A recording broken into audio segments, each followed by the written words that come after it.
Good morning, good afternoon, good evening. Welcome into Nights of the Storm on this remarkable day in history. We're so happy to have a special guest with us today, referred to us by our friend Nostradamus. I'm your Karen, your host, and I have my co-host Ashley. Great to see you, Ashley. And with us today, we have a nurse who is doing her best for humanity, fighting the good fight, a warrior for truth and pro-life, and on the side of humanity, definitely a valuable team humanity player, Michelle Spencer. Great to have you with us, Michelle. Yes, thank you. Thank you for having me on. I think most of our viewers are somewhat familiar with your story. We've all been impacted in various ways with the pandemic and the countermeasures. So much loss, so many personal stories, and your story is especially touching. And you're so courageous. You've got such great inner strength. Would you like to start? Give us a little bit of your background, and then go in perhaps to your mother's story. I think we have several viewers that have had similar losses during the pandemic. Sure. Yeah, I'd be happy to. So my name is Michelle Spencer, and I'm a registered nurse.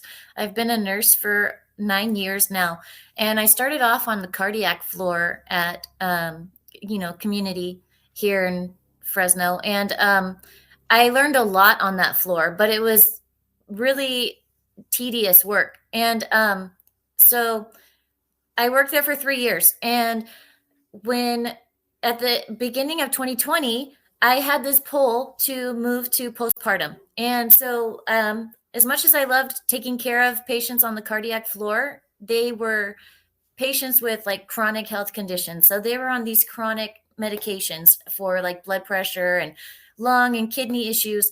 And, I naturally I'm just a bubbly person, so I would come to work in the morning on the tele floor and I'd say like, good morning, how are you? And the patient's like, I don't want to be here.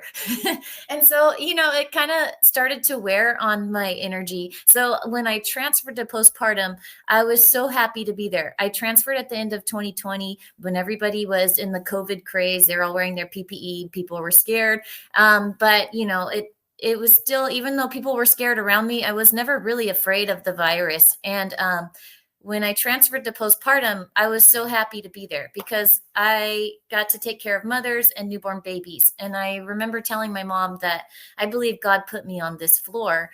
And so the energy was just different. I'd come in on postpartum and I'd say, good morning, congratulations. And, the moms are happy and their babies are happy or, healthy. And they would pretty much go home that way with their new little miracle. Right. And so I was just really grateful. So at the end of 2020, I was in orientation and I had to give a baby a hepatitis B vaccine.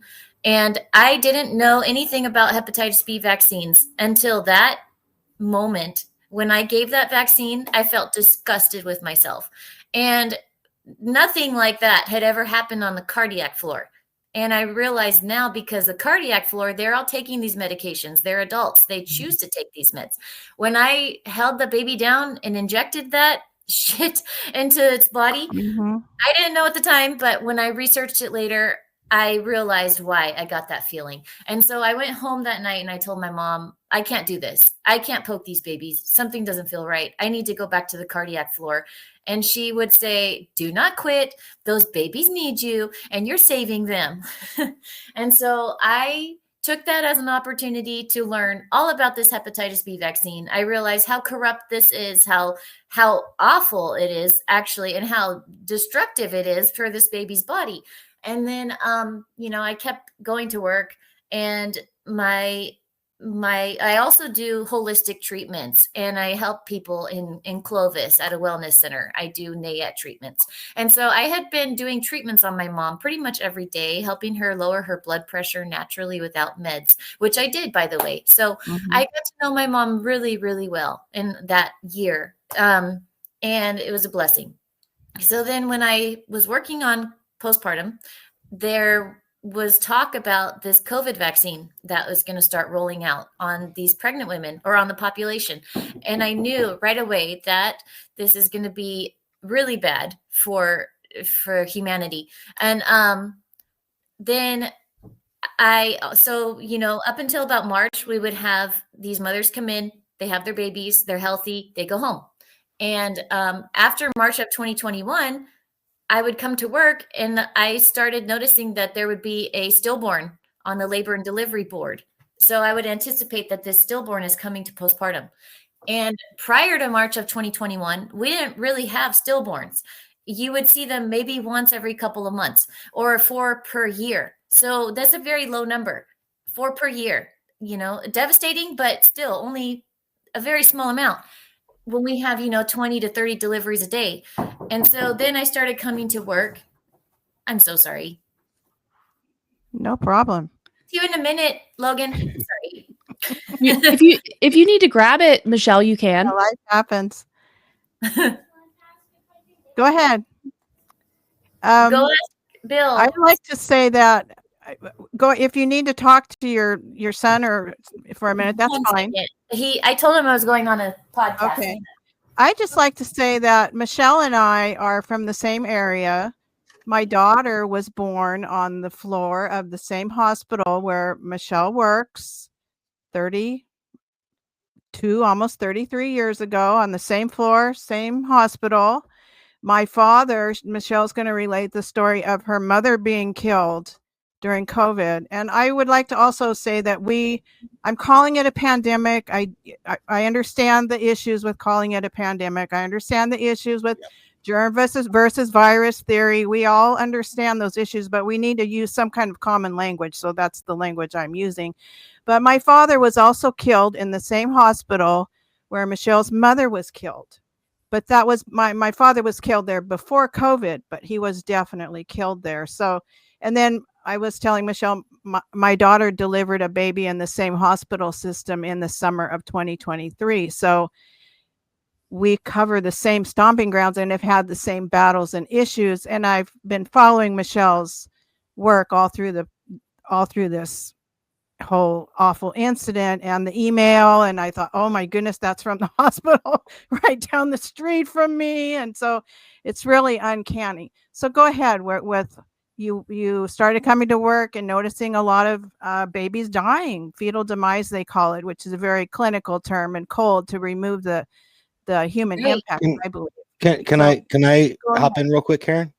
Sure, Jason. Yeah, I've done a lot of work. And by the way, I want to say to Michelle, hats off to you for standing up and doing the right thing. It takes a lot to stand against the grain. And when you see something's wrong and when, God talks to you and says, you need to say something about this and nobody stands with you, you really put yourself out there. And I think you're being protected right now. Oh, yeah, 100%. Because you did the right thing. But to stand up and do the right thing when you see something going on, that's amazing to me. I just wanted to say thank you for that, because these are the most precious. And we normally do a verse of the week. And I was going to have something prepared, but we've all been like scatterbrain busy, all three of us have. So we didn't get that put together. But I just want people to think about what Jesus talked about in the New Testament. He talked about, it's better to tie a millstone around your neck and throw yourself into the sea than to harm one of these. He also said that when you come before God, you need to come as one of these little children. So what you're doing is great work. And I just applaud you for standing up and doing the right thing.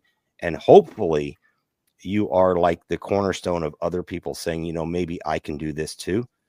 And I have a lot of questions for you. I will get to them at the end because I know the ladies have questions for you, but I did have some questions on things later. Right. Yeah.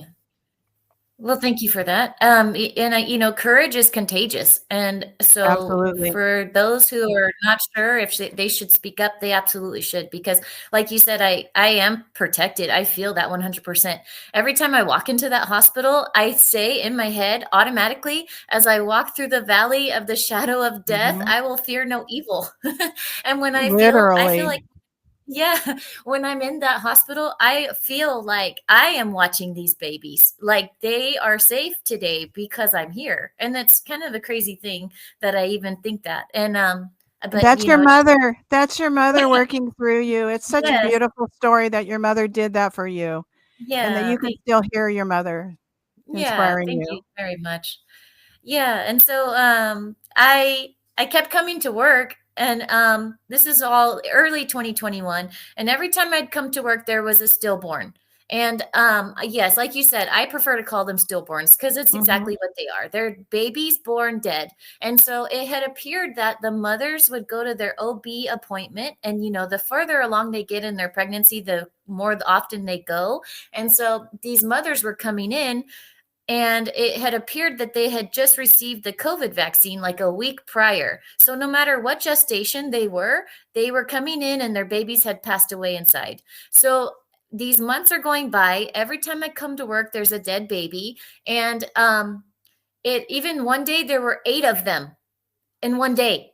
And so that should never exist ever. And so it tells me that this is just a spiritual attack. Like these are an attack on God's babies.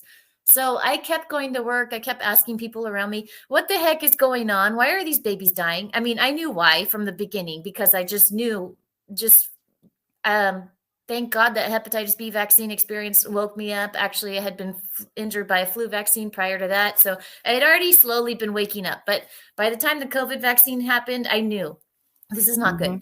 And so, I asked the nurses around me, what's going on? Why are these babies dying? And they'd say things like global warming. I have to laugh. I'm sorry. Pesticides.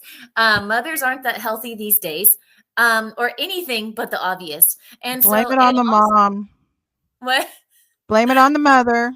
I know. Blame it on the mom. Yes. And so it removes the accountability on the doctor's part for poisoning them and leading to this dead baby. I mean, that should wake up every parent in America.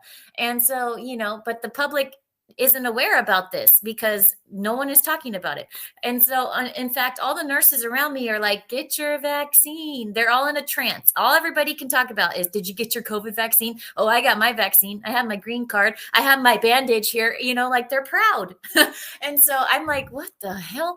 And so I kept going to work. 2021 goes by. These babies are dying. It's crazy. And I kept treating my mom at nighttime with my NAET treatments that she loved so much, and would always brag to people like, my daughter can treat you. If you have a health problem, call her. She can help. That's all she would do. And so in November of 2021, actually this week, 4 years ago now, was when my nightmare happened. And when my mom had gotten sick, I dropped her off at the hospital, and I'm sorry about your father, by the way, for your loss. And thank you. It was just awful. It was a nightmare. And I dropped her off. And as a nurse myself, I would have been there with her the entire time. And they kept telling me, you can't come in. It's our policy. And I'm like, policy based on what? I'm a registered nurse. I'm capable of taking care of her. I won't even leave the room, and I'll do whatever you guys need. Like, I'll be there. And they're like, no, it's our policy. You can't come in.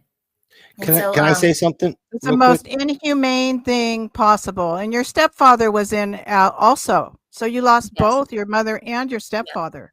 Yeah, he died 106 hours after her. Unbelievable. Just the PTSD from that alone. It's so hard to withstand. But then to go forward and fight the battle that you're fighting for the babies, you're just a pillar of strength and courage. And so Jason wanted to say something. Ashley also may have something. Yeah. If Ashley wants to go first, I just had something important to say, but go ahead, Ashley, if you got something. Yeah. So one thing that I wanted to talk to you about was that you were obviously seeing this trend immediately because you were already suspicious. It had already been on your radar. And I think you have talked about this in some of your other episodes, but what were the responses of the people? I'm guessing that your coworkers, I know that you have talked about some of them eventually came to realize it, but what was that process like for them? The people that really, because some people refuse to see it, period. But the people that eventually did come around, what did that look like for them? What did it take for them to finally get out of the stupor or the trance that you were talking about them being in? And what are you seeing now? I've seen recently that there are still signs up in the hospitals that babies and mothers need to get their COVID vaccines and all of these shots. And we also have more shots being given now to pregnant mothers than previously. So I have Right. the current list. Just I have to the current list go ready to with that. share. It's a cult. That's all Yeah, it is. absolutely. They believe in the vaccine gods. I don't know. They do. They're absolutely pushing the flu and the Tdap vaccine on pregnant women Mhm. constantly. And I have had a couple of patients back to back recently who received the flu and the Tdap vaccine, and 3 or 4 days later, they delivered their premature baby. So we have so many babies in the NICU at like 30 weeks all the Mhm. time. And they give those two vaccines at the same time, right around 28 weeks. And then so, they'll vaccinate the newborns in the uh-huh, NICU, don't they? yep, with RSV and hepatitis B and vitamin K. And And bring the crash carts in case they crash. right, yep, yep, it's devastating. It's literally a cult. So how do you help people to wake up and break out of this mind, these programs, which is what I've been really trying to I'm trying to bridge the gap there. And my hope is that by speaking out about it, that enough people, if people hear me enough times, maybe they'll start to really think about it. And I mean, I was a pro-vaccine nurse. I followed the rules. I went through nursing school, and so I used to think that vaccines were safe and effective. And now that I've had these experiences, I completely feel the opposite. So that's where I'm trying to bridge that gap. And so, like you asked, Ashley, so the nurses, when all of this was first happening in 2021, they all were in denial. If you brought up, oh, I think the COVID vaccine is causing this problem, they would just say, like, oh, no, it's not. Like, of course not. That's not possible, which, of course, it totally is. And then even my manager one day, she came up to the nurses station and she announced that, oh yeah, people just aren't having babies these days. And we checked, it's not an insurance issue. This is nationwide. And I'm like, you were in the investigation with me. You know exactly why people are having a hard time getting pregnant. And she just said it out loud to all the nurses that she's not sure why there aren't any babies being born, because that day in particular we only had 2 nurses on the floor because we only had like 5 patients. And it's increased since then, but prior to 2021 we always had like 30 deliveries on average on any given day. And then on that particular day, for a few months, we only had 5 to 10 patients on the floor. So my boss said that. She said, it's not an insurance issue. This is nationwide. We checked, which means this is nationwide, that this infertility problem is happening. So anyway, since then, the nurses have woken up. Many of them have. Most of them say they agree with me and they believe what I'm saying and that they support what I'm doing. But I have asked most of them, will you speak to my attorney and tell him, what you've experienced, what you think? And they say, no, I can't afford to lose this job. Mhm. And so to me, I was really frustrated with that. But I do see a positive in that. I see, first of all, they're waking up and they're listening. And these are Yes. nurses. And so Yes. it's very hard to get a nurse to convert their thinking. Absolutely. Yes. And so that's a really good thing. The second thing is the fact that they're scared to speak up, but they do believe what I'm saying, makes my case that much stronger, because that's saying that people are afraid. So Mhm. they're in an environment where they are feared or taught to fear doing the right thing. And so that really makes the hospital look like they're setting up this environment so that people won't speak the truth. And so in a way that actually makes my case stronger. Because at first I was very frustrated. I was like, really?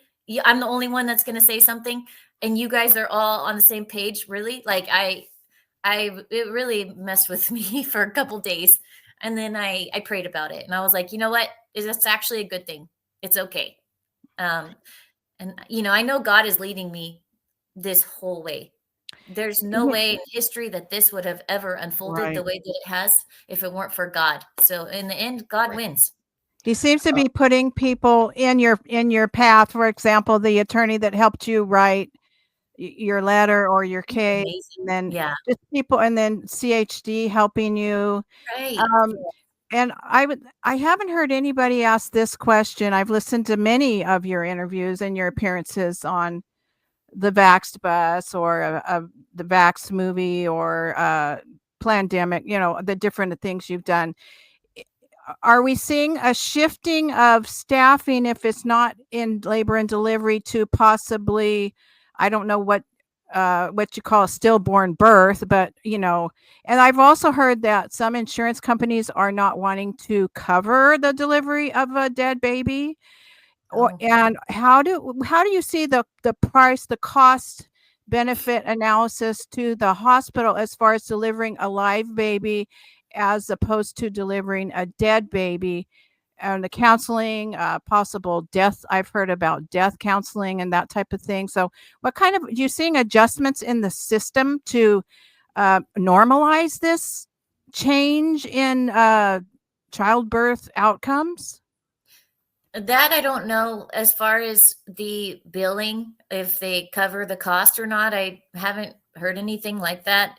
But one thing to say, as the woman who wrote the email, Julie Christopherson, which I can say this publicly, it's all public. Okay. And so she wrote this email that I received and shared, preserve the evidence with RFK. But that email was written in such a cold way. It was Absolutely. written like, there's been an increase in fetal demises. As you all know, there were 22 of them in the month of August, and there were 20 of them in July of 2021. And basically every month there were 20 stillborns, but she called them fetal demises. And then it said at the end, because of the increase in fetal demises and because of it's expected to increase, you need to brush up on your policies, learn how to handle a dead baby's body. So that email is horrific. It is. First of all. So after the experience with my mom about me not being able to come in because I need, it's against their policy, I was disgusted at the fact that you need to brush up on your policies. No, I'm so done with policies. All policies, they're just a cop out so you can just harm people. And so no. And so I sent it to RFK. It went viral. So that part, I know most people know that already. So that same woman just recently was awarded some nursing award for the public because she provides like comfort to the mothers who lost a baby. So she's in charge of that. She's like, I don't know, they gave her a special title. And to me, she's so pro-vax. I already know this because other nurses have told me her mentality is like, everybody should get their vaccine. If you don't vaccinate your kids are going to spread their diseases everywhere. That's how she believes, which is like so unrealistic. But, she's part of that mindset. So yes, she received an award for being able to provide comfort for these women who have lost their babies. And so it's just the energy, the shift, it's not aligned. It doesn't make sense. So yeah, I don't know about the billing or anything like that. I was just curious about that because we know that profit is such a key as far as, the COVID protocols. We haven't talked about that. Would you like to talk about that a little bit? And that was a money-making proposition. That's up to you, wherever you'd like to go with this. And really quick, before we move on, I did have a quick question. So I wanted to ask Michelle about these grieving parents. So we obviously know that there's going to be denial, there's going to be shock initially. But once people had gotten through this like horrible news, did the hospital ever start getting pushback from people? Did people ever start making the connection that this was what happened to them? Or did you see people willingly accept, like what Karen was saying, that the blame on them, like, oh, well, I'm obese, oh, I live near I drink fluoridated water, or that kind of thing? Like, what did you see from them? From my experience, many of them believe it's something that was their fault. They are in denial also that it was the COVID vaccine. And they also don't realize that this is happening every single day to other mothers on the same floor and nationwide. So they think it's an isolated event. And Right. then They if don't you have go- the high view that you have of being able to see and put all this together. Right. And it's very much a public health issue. And I'm a public health nurse. I've been taught in nursing school, if you see a safety signal, you're supposed to speak up. And then so that's exactly what I did, and found out that no one else will speak up about this issue. It's a very big issue. I mean, it's not like something simple like someone stubbed their toe. Like, we are talking about dead babies every single day across the nation. That was not happening prior to 2021. Every single person in the public should know this. The public should be outraged. And I hear crickets most of the time. So I believe these mothers go to their doctors, these postpartum doctors or OBs, and they say, that if they lost their baby, I believe the OB doctor is probably saying something faulty within your own system. They're not. I'm pretty sure if they're saying, I think the COVID vaccine did this, I'm pretty sure the doctors are going to deny it, because the doctors are also pro-vaccine. So, So I wanted to chime in and go back to my thought I had earlier, Karen, Sure. if I may. You had said, Michelle, that nobody was talking about it. I mean, it was quite obvious what was going on, and we're not just talking about miscarriages and stillborn and then postpartum deaths. Recently had a tragedy in my family with a newborn. So it's kind of personal to me, but there was also a lot of other things that were going on. I witnessed soldiers that were healthy, young, dying of heart conditions in the Army after this. We say that nobody talks about it, but that's not actually true. We talked about it between ourselves, but we didn't openly talk about it. That's the problem. And that's where I give a hat tip to you again, because somebody has to come out and openly talk about it, because we're gaslit to the max. right. The media is beating us up. They're telling you you're crazy. They're scrubbing you off social media. But we have to say, that's okay. I'm going to talk about this because it's not anecdotal, right? Anecdotal is you see some things and you draw a conclusion. But when you see it repeated, that becomes science, right? When you see the same condition happen and the same result over and over, it's repeatable. That is science. That is not anecdotal. And that's what drives me nuts. And nobody talks about it. I talk to everybody in the military, and this is kind of off topic with military force jabs and stuff. Nobody wanted it, but yet in open, they're like, yeah, I look at my Band-Aid. I got my jab. They're gaslit into being part of the crew, part of Team Blue or Team Red or whatever. But the thing is, behind the scenes, and I can't tell you how scared, my neighbor was twice my size. He was an Army guy, huge dude. And he come to me freaking crying because I don't know what to do because I gave my family the shot. But he in the open was like, yeah, we did our part. But behind the scenes, because he knew I was standing against it, and just I'm sure that, and the reason I bring this up is because you had said in a few of your interviews, I watched quite a few of them, that other nurses had come to you. So it's not that people are not talking about it and not observing it and not believing it. It's they're afraid to openly talk about it. So I don't know. I just wanted to put that out there.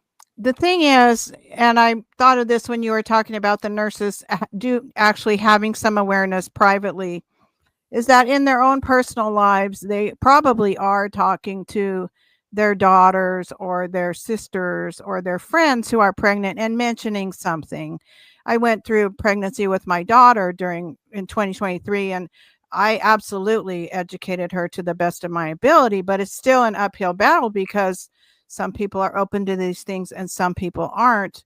But I also know that people watched me have confrontations over this issue, and they learned from the confrontation and came to me later and asked my advice when they themselves were expecting a baby. So they knew I had my views about vaccines and was educated about them, and could share the information, so that people did come to me, even though they didn't speak up at the moment. I could have used someone to back me up. I did have that opportunity to plant that seed, and that's great. So that's what you're doing. I think that's your role in this, and it's so important. And you have the blessing of being on a public stage and being able to do it in the grander scale. But hopefully with your example and your support, a lot more nurses who perhaps don't have the platform or the courage to speak out are doing it on a more private level. And that's how we change the mindset, and affect change is one person at a time. Yeah. That's just my personal opinion about it. Right. So I mean, if we're all planting seeds behind the scenes, they're going to bloom. And exactly. yeah, a lot of people are definitely talking about it now. And that's a great thing. And what was I going to say? I'm drawing a blank. Well, while you're Does your family remembering that, support you? I'm sorry. I know you said your mom had 12 siblings. Does your family generally support you? I'm sorry, Ashley. My brothers, well, my brothers did not get the vaccines. And my dad did, and my stepmom did. And I have treated them many times with NAET treatments. And I truly believe that helped them, because I don't know if they would be here today if I had not treated them. But my dad, he's always been he trusts the doctor, the white coat. So, I was really worried when he got it. And then my husband passed away, unfortunately, last year. But, he supported me. He supported my views. He was very helpful. And then otherwise, my mom would have supported me, but she was murdered. So, no, I don't know. I have a lot of friends. Okay. I'm glad. Okay. Ashley, go ahead. yeah, and it's in the same vein as Karen was talking about. And I was curious about your work environment. So not only did you have all of these tragedies that you were experiencing personally, some directly related to the medical industrial complex, but I had talked to some people that said they had friends that were nurses, and their work environment was really hostile to them because they did not want to subscribe or go along with the narrative. Yes, so I was just curious about your experience. Right. So 2021 was rough because the nurses were so biased about getting this. And so when they realized that I wasn't getting it, they I just felt like they thought I was diseased, and then I'm going to spread my disease everywhere, and I'm going to kill my grandma. I mean, my grandma's already dead, but kill everybody's grandma. That narrative, yeah. But I was like, dude, you guys liked me before this whole vaccine madness. And so it was a really weird time. And then when my mom was in the hospital, they were like, you can't come see her on the day that she was dying without a COVID test first. And thank God I had one from work because of refusing the vaccine. They made me test twice a week, which was another discriminatory thing. And so I happened to have one that I was able to use that morning when they finally let me in. And then my brother was like rushing around trying to get a COVID test somewhere so he can get to see my mother too. And I was like, here, just take mine. And I screenshot mine to him. I mean, it had my name on it and everything. And they didn't even know when he checked in to see my mom. Like, it was so stupid. And so they just, you felt totally discriminated against for not injecting this experimental thing into your body. And and so the environment was very, very hostile. And I just kept going to work anyways. And after my mom was killed, I kept going to work because I kept hearing her tell me, do not quit. Those babies need you and you're saving them. And who would have thought in a million years that the rest of my story would have unfolded the way it did. And so it was definitely a crazy environment for a while there. It's gotten a lot better, surprisingly. Good. Can I dovetail that, Karen, real quick, or Sure, ask another, or expand on it? So that going back to what I was saying before about how people were talking about it, people did see it. I seen it personally. I know you saw it personally, but no one would openly talk about it because of the gaslighting. And like I said, I watched a few of your interviews. You did gain whistleblower status, which is great because that allowed you to keep your job. And a lot of people could have done that. I understand the fear, but the courage it took to do that, putting it all on the line was amazing that you did that. But I wanted to talk a little bit, or have you tell our audience a little bit about the repercussions you had and the amount of the check of the bonus. Yes. Blows Favorite my part. mind. I let's just talk learned about that recently. That's it's just too much. Right. And so actually when that is my favorite part, to when people hear that, they're like, wow. So before I get to the check, when my mother was killed, she was put in restraints without an order, and she was obviously not sedated enough when they intubated her, because they had to knock her teeth out when they put that tube in her mouth. And just no humanity whatsoever. And when I got there, that's how I saw her in that position. So when I left the hospital that night, I told my brother that they messed with the wrong nurse. They shouldn't have killed our mother. And I don't care what it takes. I will expose this hospital system for the evil that it is. I promise you. And even though she died at St. Agnes, all of the protocols were happening everywhere. So the evil has completely infiltrated the entire medical system. And so I exposed the evil for what it is on a global level. So I had no idea how, I just knew that I was going to. And so when I received that email, I shared it, and then it went viral. And that's exactly how I was able to expose all of this. So then I went on the Died Suddenly documentary, and my workplace saw that, and they called me in to be investigated on December 4th of 2022. So prior to this investigation, my workplace had promised us a retention bonus if we remained employed from 2021 to 2022. They said that for retention, because you're working through COVID, the pandemic. And so they investigated me on December 4th of 2022. They asked me all these questions, tried to get me to admit to violating HIPAA, which I didn't. And then they said at the end of the interview or investigation, are you aware that it's against company policy to copy and paste an internal document? And I said, why are you wasting your resources investigating why I copy and pasted an email? You guys need to be investigating why babies are dying. And then they were like, you could go back to work. And so I was really shocked by that. I really thought I was going to get fired that day. When I walked into the investigation, I just said, God, be with me, give me the words, and whatever your will, it'll be done. Like, if I'm meant to get fired today, that's okay, because God's with me. And then, after I said that comment, they said, you can go back to work. And I was like, huh, interesting. And so, I realized in that moment that, okay, I have some power here. And this is a good thing. This is a big thing. I felt it that day. And then 2 weeks go by, and I was supposed to receive this retention bonus for remaining employed, right? Because I didn't get fired. And then I checked, and I did not receive my retention bonus. So I called HR, the same one that investigated me, and I said, hey, I realized I didn't get my retention bonus.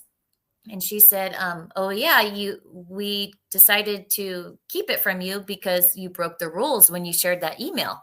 And I said, that's funny. That sounds like retaliation to me. And she said, oh no, it's not retaliation. It's, because you violated a policy or something like that. And I was like, that still sounds like retaliation. Like, how is that not retaliation?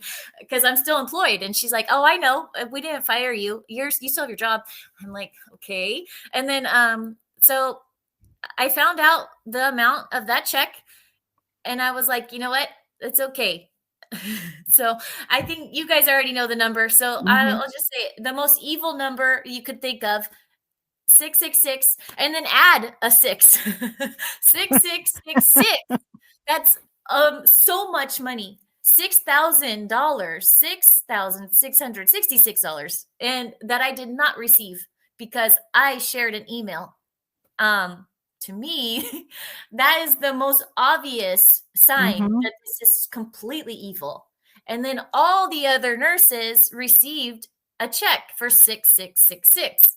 So they gladly received it. So I was like, you know what? I don't want your evil money. It's okay. And so, I yeah, wonder if you could have alternatively got 30 pieces of silver, you know?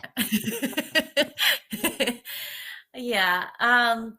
So I kept working. I was a little bitter, like, really, you guys are gonna, retaliate. And I had spoken to an attorney at the time, and he said, you know what, just give it some time, just see how it goes. And I kind of felt confused, like, that's weird. That, they're not like really jumping on this. It seems like, like retaliation.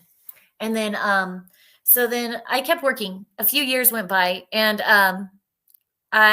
things got a little bit quiet for a while, and I kind of stopped going on as many shows. Like, people weren't quite as interested anymore. And I don't really know why. But then as I kept working, I was planting these seeds with these mothers. I was saying, hey, the hospital wants to give you this hepatitis B vaccine, but your baby doesn't need it. Hepatitis B is a virus that if you had it, you could possibly give it to baby, but you don't have it. We screen all of the mothers. None of them, maybe 1% have it, but, for the most part, that's just not realistic.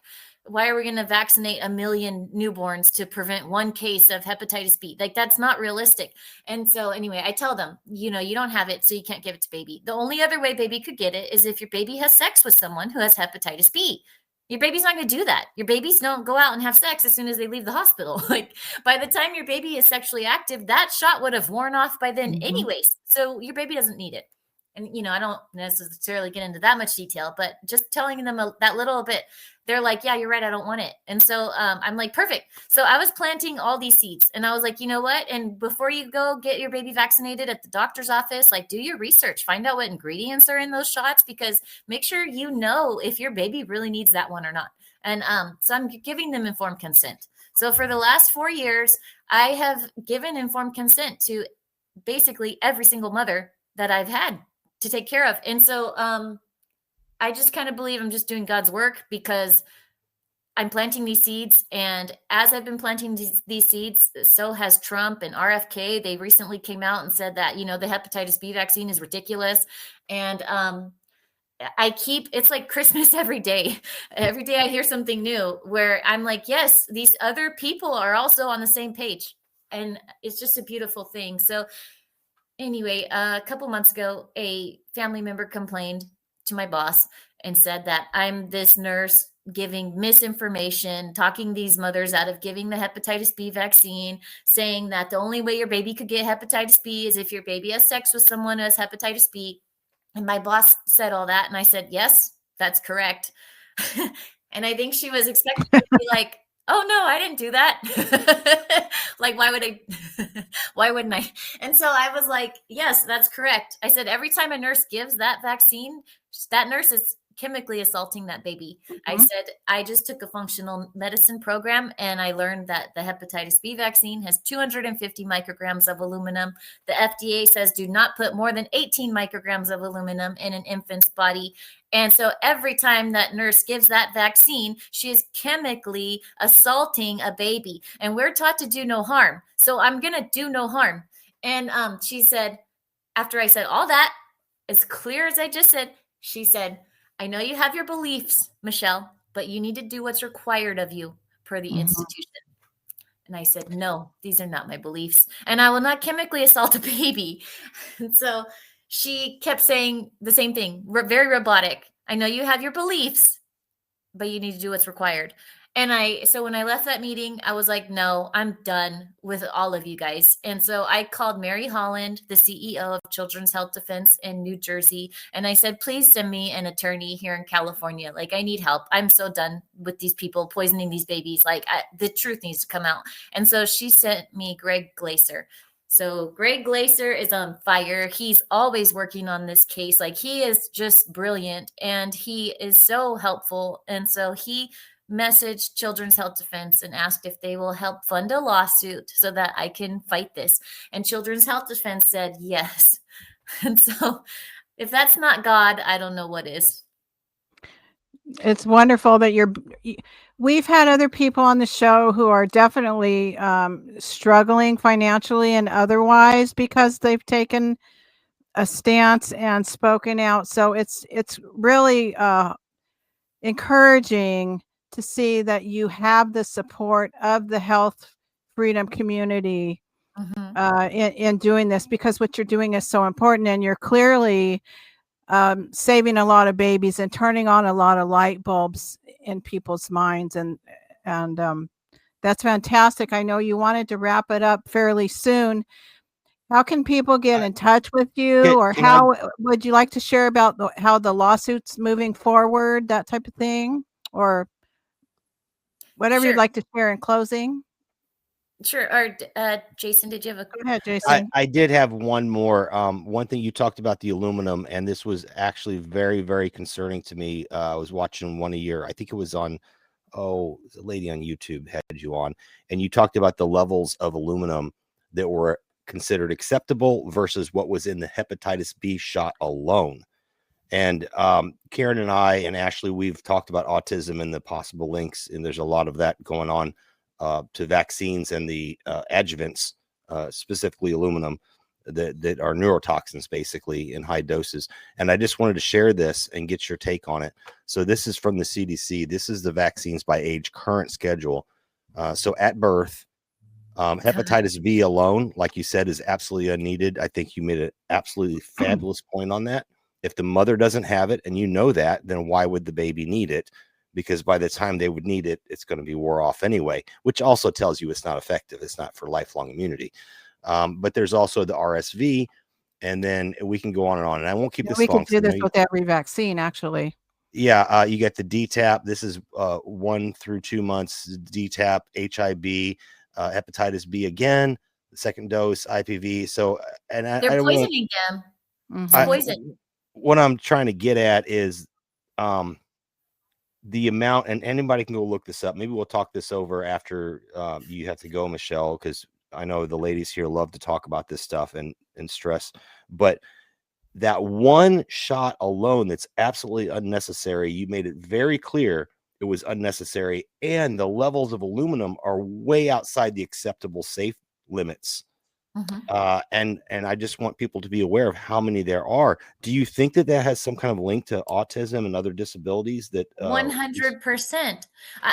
Okay, my functional nurse program that I just finished, they had a link in there to a study where they did an autopsy on a baby boy who died of SIDS at like 4 months, and his aluminum content in his brain far exceeded whatever, like thousands of, I don't even know the amount, but the aluminum content, that shouldn't even be in a baby at all. And so where's all this aluminum coming from? I mean, I just talk about the hepatitis B vaccine because I work with the newborns. But I mean, yeah, they go to the doctor so many times, they get like 70 shots by the time they're 6, and they all have aluminum. Well, like 90%.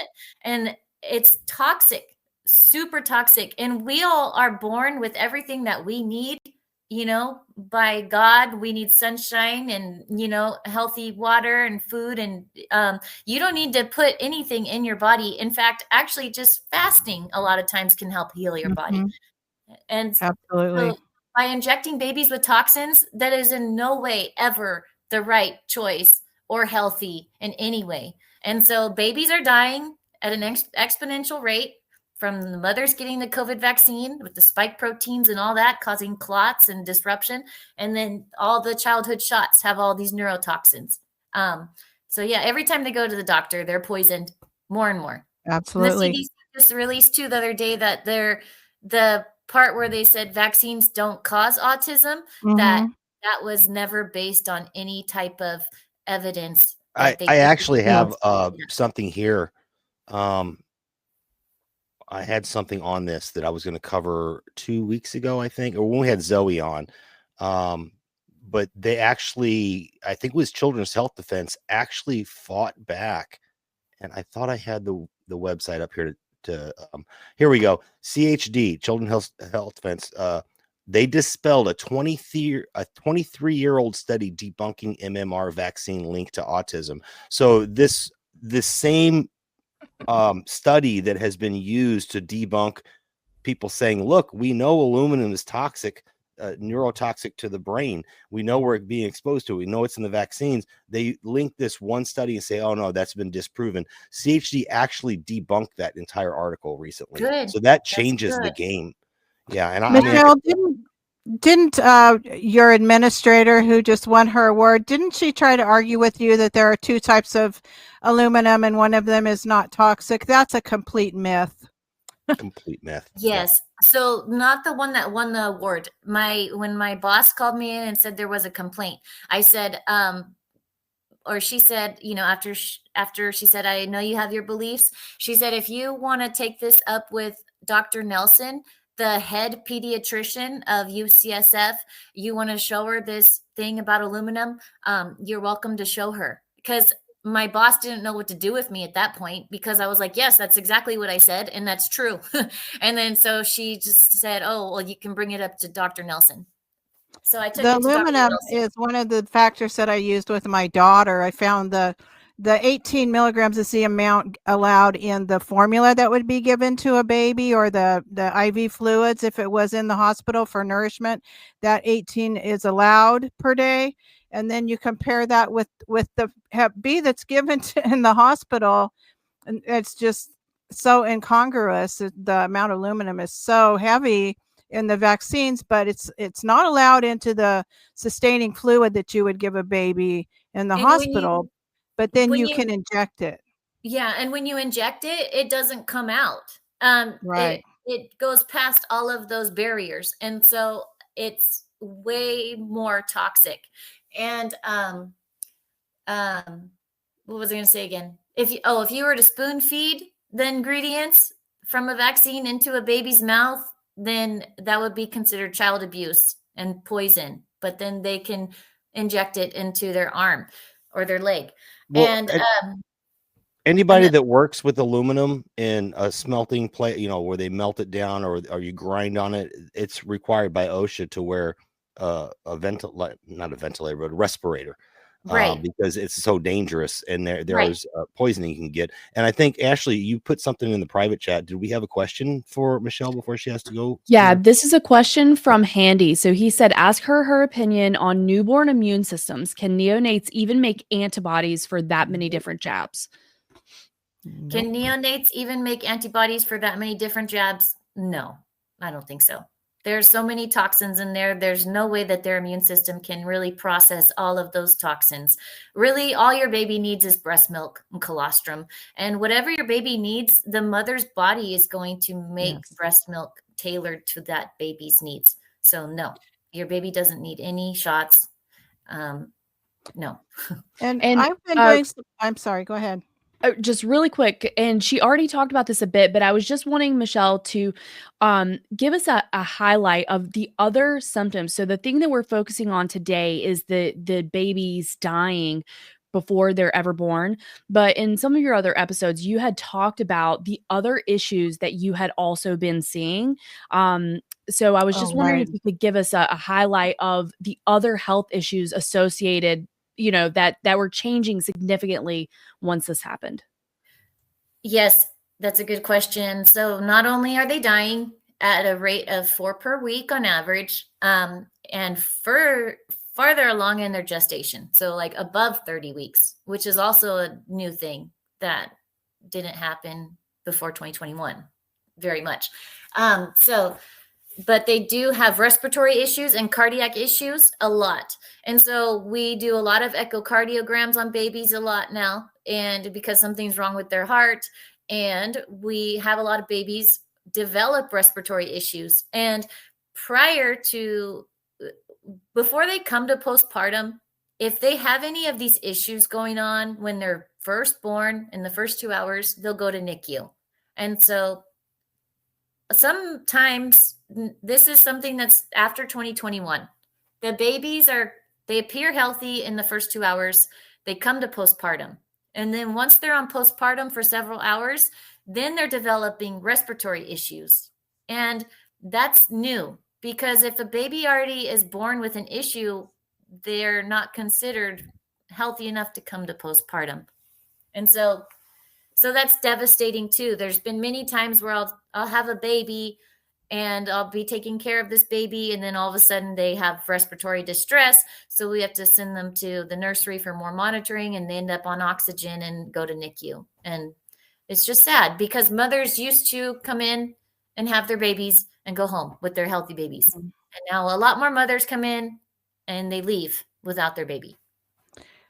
Okay, I thought you wanted to wrap it up with an hour. If you have time to go a little longer, we could, because we could absolutely cover the whole vaccine issue and how that's the baby gets what it needs from breast milk. And I did a little nutritional research, which I'm really into all of this vaccine scene and all the nutrition. And I'm wondering if you recommend things to new moms or to the other nurses, such as breastfeeding.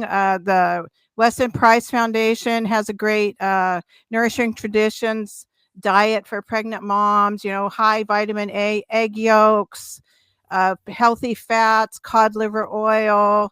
Whole foods, that type of thing, because we're having the infertility issues now, and then also the stillbirths. It's even more important than ever to look for solutions. So many people have had vaccines, and perhaps they aren't having vaccines anymore, but they've still got all these toxic issues. So I wanted to maybe end on some things that you recommend to heal.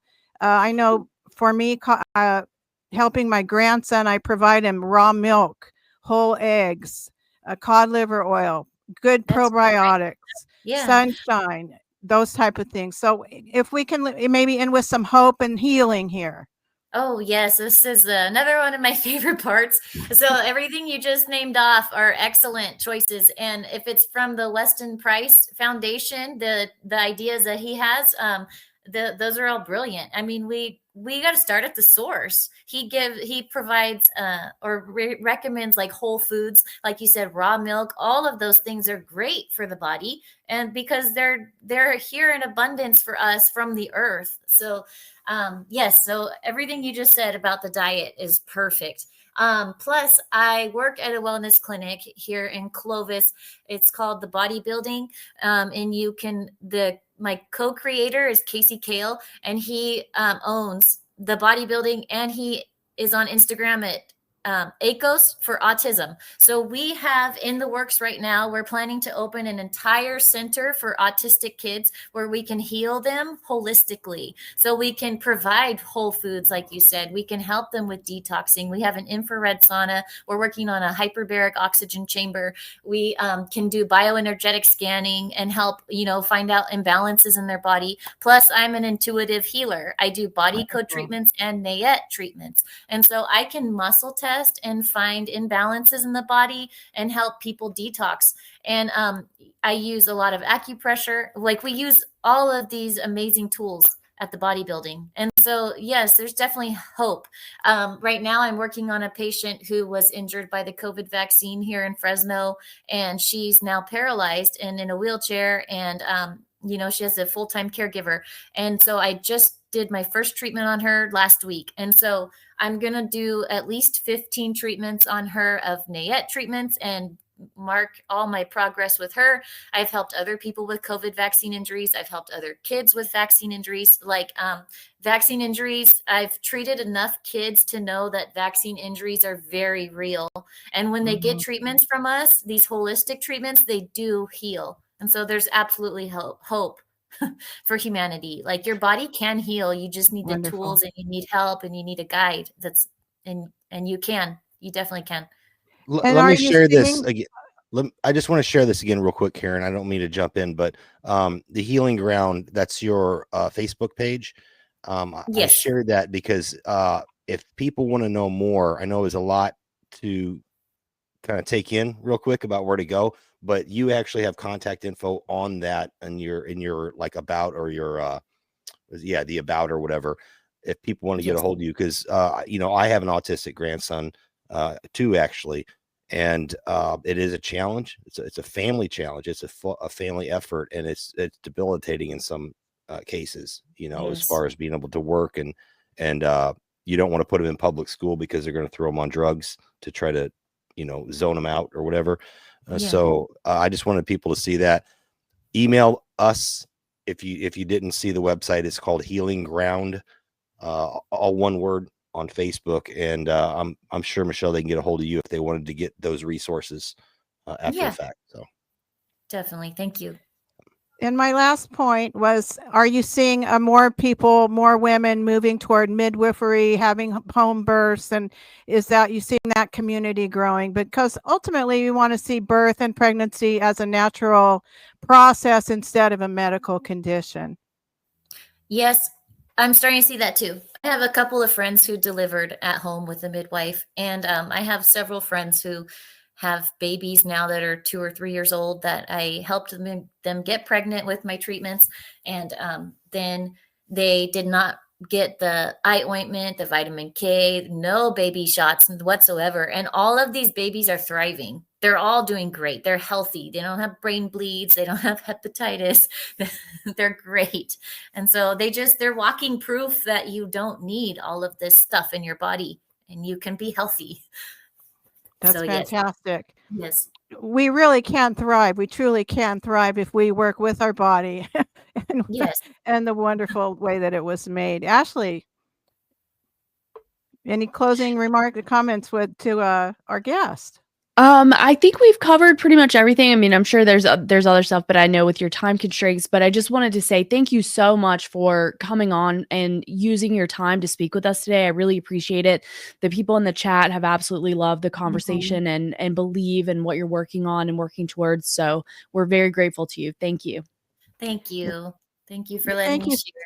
So very much, Michelle. I've been looking forward to meeting you, and I hope that it would be great to have a cup of coffee with you sometime since we're in the same area.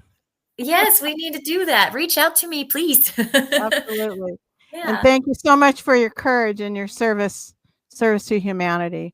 Thank you. Jason, did you want to wrap it up, or are we going to continue and Michelle can go ahead and go take care of her life or do her what she needs to do?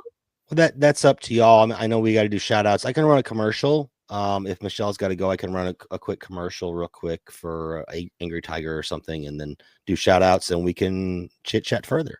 And Michelle, I just wanted to salute you. Yes. The courage. Yeah. Thank you. That's all I can say. I knew this was gonna be a hard one for me. So the girls do it too. A lot of we lost a newborn in the family recently. Only made it 18 hours, and I don't know, going back to people talked about it, but people didn't openly talk about it. But I've been seeing more and more tragedy happen with young people and babies, and it's not one of those times that you can ask the person, did you get the shot? So it's really hard to peel apart this onion to find out. Nobody wants to ask that question. And it takes a lot of courage to ask that question. Did you get the shot? We have one of our folks in chat right now, Handy. He's an EMT in Georgia, and he asks those questions. And he's seen a lot of stuff too. He's shared a lot of stuff. It's more than anecdotal. Nobody wants to talk about it. Nobody wants to ask the questions. But when one person does, a second person does, and a third person does, and more people do. And somebody has to kind of fall on the sword first, and you've done that. You kind of, although God saw you through it, which is great because I believe that your heart is in the right place and you're doing a great service to humanity. So thank you. Thank you. Okay. All right. Thank you so much, Michelle. It was wonderful to meet you, as I said. And Thank happy you. Thanksgiving. Enjoy the time with your family and friends and counting the blessings, because we truly do have many blessings. We do. 100% we do. So thank you. All right. I'm going to email you, Michelle, about my grandson, concerning my grandson. Yeah. So look for an email from me. And thank Please you again. do. Yeah. I'm sorry about that, about your loss. It's unfortunate. But yes, please email me. All right. Well, I guess with that, we'll be right back. Are you ready? Financial news. So you see, you would figure with some of this calamity going on, the markets would be devastated. I wonder why they're not. Do you think the banks are the only place that the central banks are injecting liquidity and money into? Geopolitics. I mean, this is after the Cold War, after the USSR fell, and bang, now we got this Ukraine thing. Same thing with this. There's something going on in Taiwan. We're going to stick our noses where they don't belong in Taiwan if they have some kind of problem with China. They're building up to this.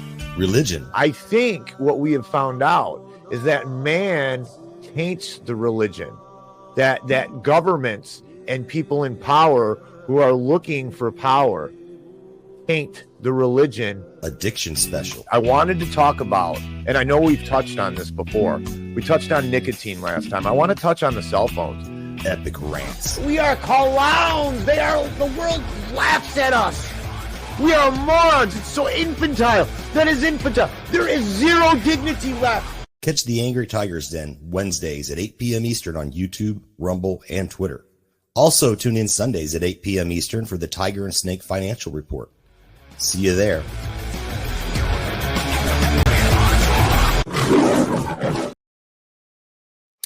I need to fix that commercial because he's on Wednesdays only now. But we'll get a new one. Yeah, I sure miss those Tiger Tales on Free World FM. We used to have so much fun. We would do a request.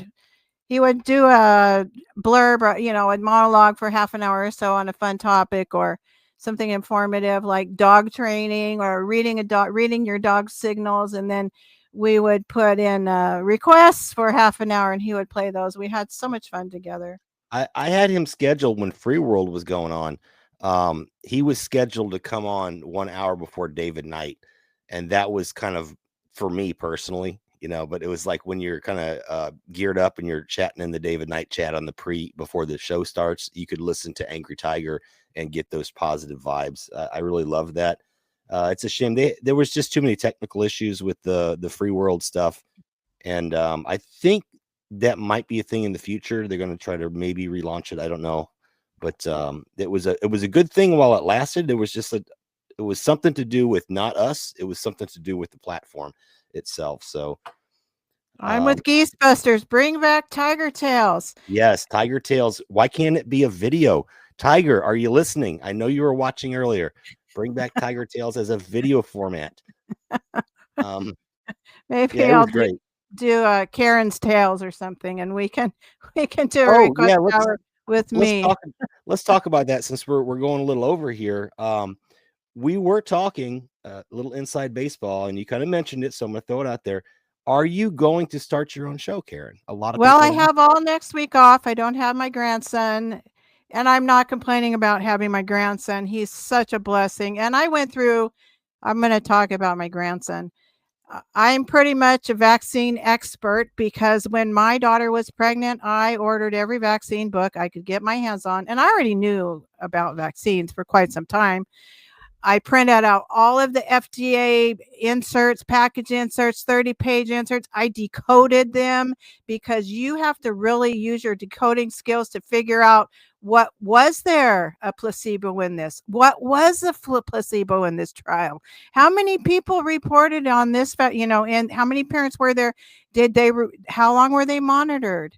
It's unreal how difficult it is to decipher those 30-page inserts, which you can only get on the FDA website. You almost need a microfiche to read them, by the way, because they're and so I printed them all out, and I made a binder for my daughter, and we sat down and we read through each clinical trial, and I know I really shook her up. However, the pushback she encountered from her husband's family, because they work in the medical profession, it was not up to her entirely what happened. So, but I did get to plant the seeds, and I did thank you, Jesus, for helping me keep my mouth shut when I needed to keep it shut. You put the information out, you plant the seed. You have to know how to read the room.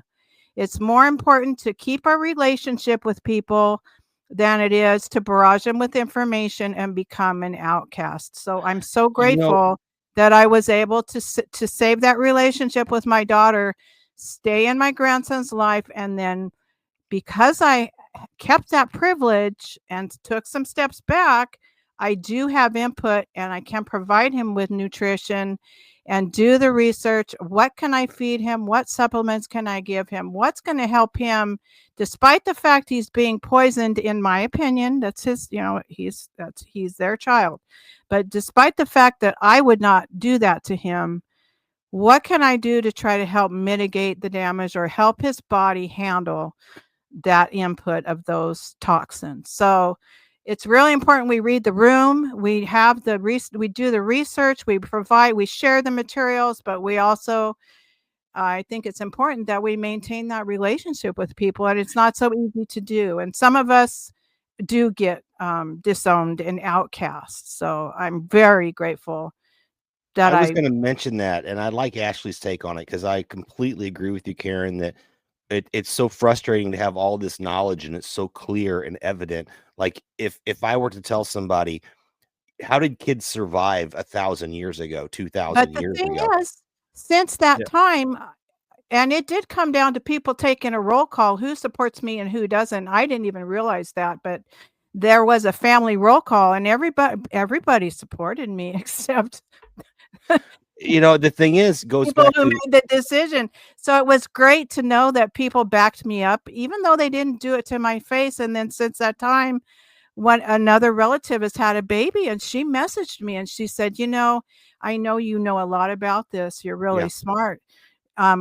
Their doctors are trying to scare us into vaccinating our baby girl. Are there any vaccines our daughter needs to have? And she was 4 months old at that time. So I did have the opportunity to share that.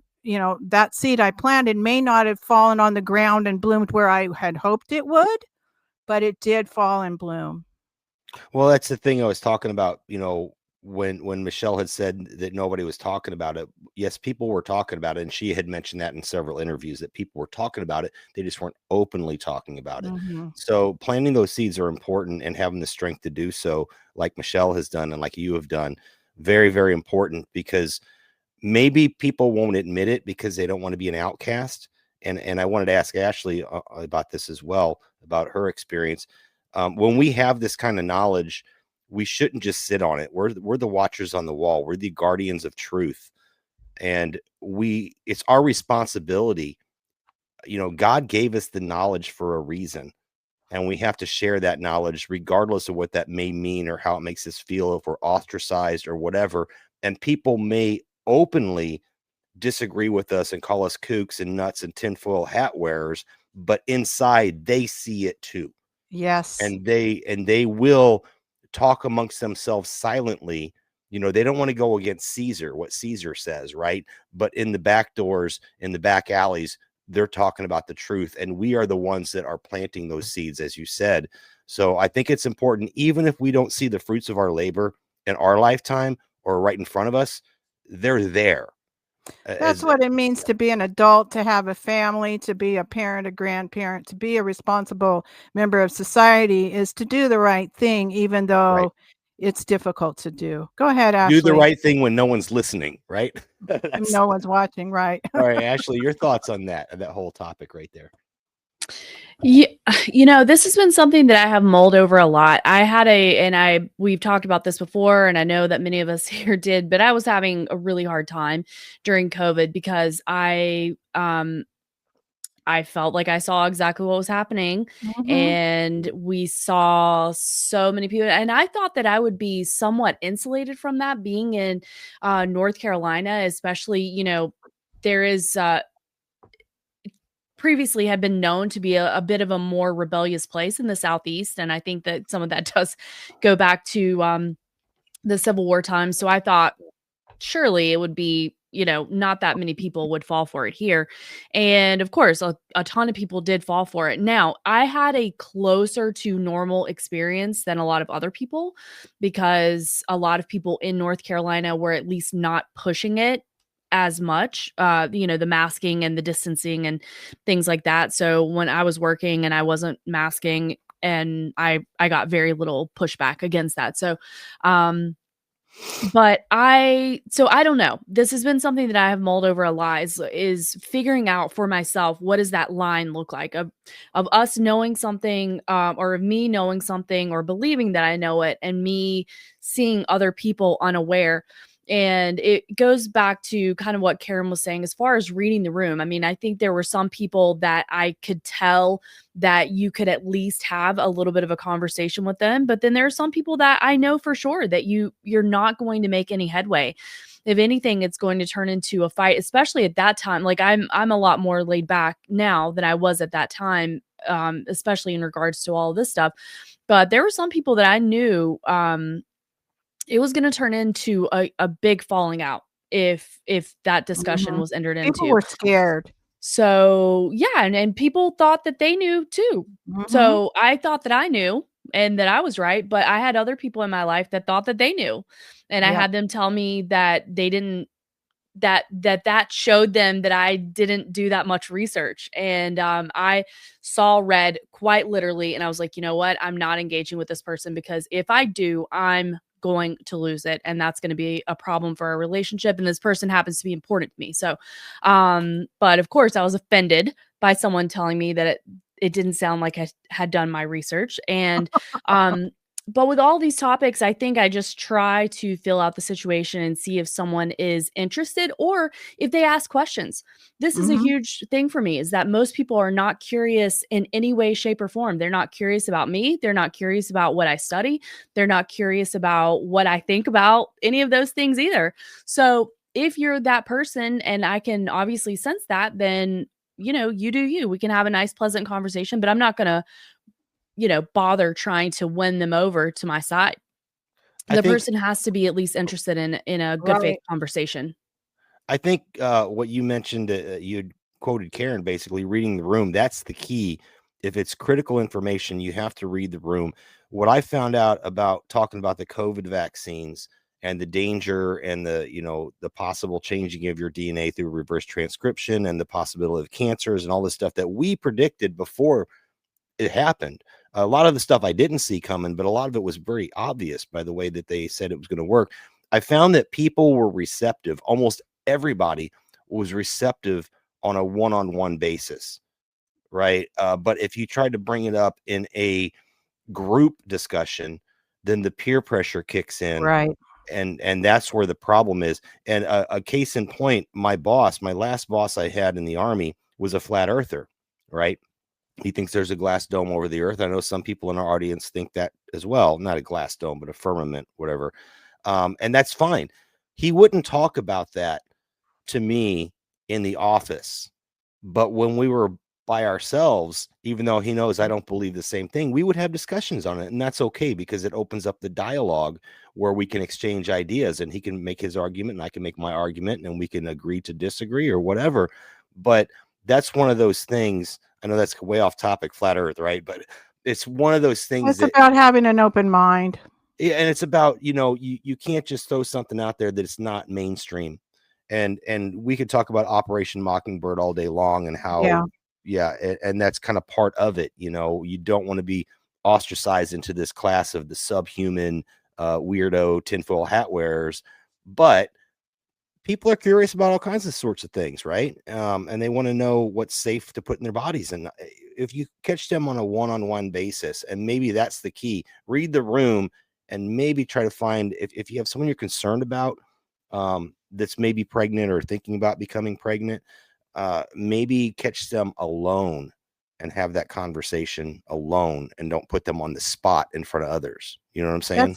That's a great point. And actually, if I look back on it, my brother was aware to the hazards of vaccines many, many years before I was, because his wife had had a standard tetanus or some kind of a booster and had a stroke, probably in the 90s. So my brother was well aware, and they hadn't had a vaccine since the 90s, and I didn't quit in probably till maybe 2005 or so.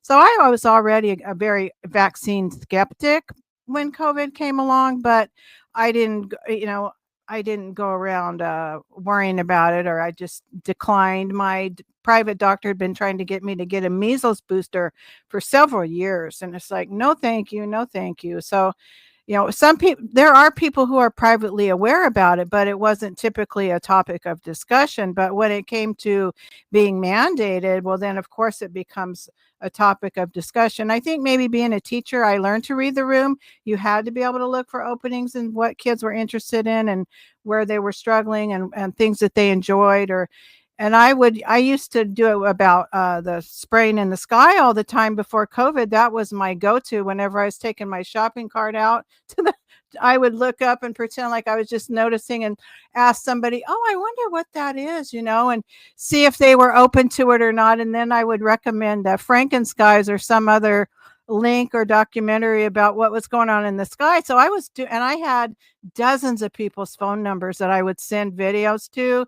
And this was long before COVID. So I was already working at trying to spread the word about things, but the spraying in the sky was my main issue. So then when COVID started, I was afraid for maybe about 2 weeks. And then I was like, okay, this is a complete, but it took me about 2 weeks to figure out what was going on. So then I started sending all those people videos about Operation 201 and, all of the health freedom things that were going on. So I already had those numbers in my phone. I gotta tell a quick story because that's pretty clever what you did there with I'm looking pretty up. good at that. Oh my goodness. So my uncle did this. I was probably probably 8 or 9 years old. And I think we were in Connecticut at the time. We were living there. My uncles and my mom and myself and my brother. Anyway, he did this thing where he walked into a mall and he was up on the second floor balcony thing where you could see down and whatnot. And he looks up and goes, oh my gosh. And he points. And then I think it was my other uncle or somebody did this. Oh, wow, look at that. Right. And they walked away. They come back an hour later and people were up there looking for it kind of went on and on and on. So like whoever saw them do that was like staring at the ceiling, trying to figure out what they're looking at. And then other people would see those people. And so the people who were looking would walk away, but then the new people would look up. It's kind of like the monkeys that would get smacked around for trying to get the bananas. And, I don't know if you know about that kind of experiment or whatever, where they put bananas above a ladder and they put monkeys in the room. And every time the monkeys tried to get the banana, they would punish them. Oh, no. Oh, yeah. Well, they would do that until the monkeys learned, hey, do not touch those bananas. Then they would introduce a new monkey. And that monkey would, of course, go for the bananas. But then the other monkeys would smack them down. And eventually they would rotate out all of the original monkeys that were conditioned to stay away from the bananas, but the predecessors that came after that never got hit, by humans to say stay away from the bananas would not go near the bananas, and they would train each other. And that was kind of the thing. So what I'm saying is when you told that story, it's kind of clever because you're looking up at the sky telling somebody, what is that? And you gain their curiosity and you give them a little resource, and then they do the same thing to somebody else, and it goes on and on and on, right? Yes. Yeah, interesting. Yeah, I do it with food labels. I do it. I don't know. I get a kick out of it. If I can teach somebody something or send them a link to something and spread a little truth, I used to get the biggest kick out of it. Guess what? I talked to somebody in the parking lot at the grocery store today, and I got to talk to them about this or that or whatever, teach them about something. So I love it. I get a big kick out of it. So Ashley says she's going to a high school reunion today after this. I've never been to one. So have fun, Ashley. And I was trying to get to the point of saying I don't have my grandson next week because it's Thanksgiving vacation. So I can work on starting a podcast and setting up, doing an actual kickoff episode. And I was hoping that we would get to talk about the JFK anniversary today, but it's also the anniversary of C.S. Lewis's death and the anniversary of Aldous Huxley's death, which are two also key figures in history and in the social engineering and mind control games and things.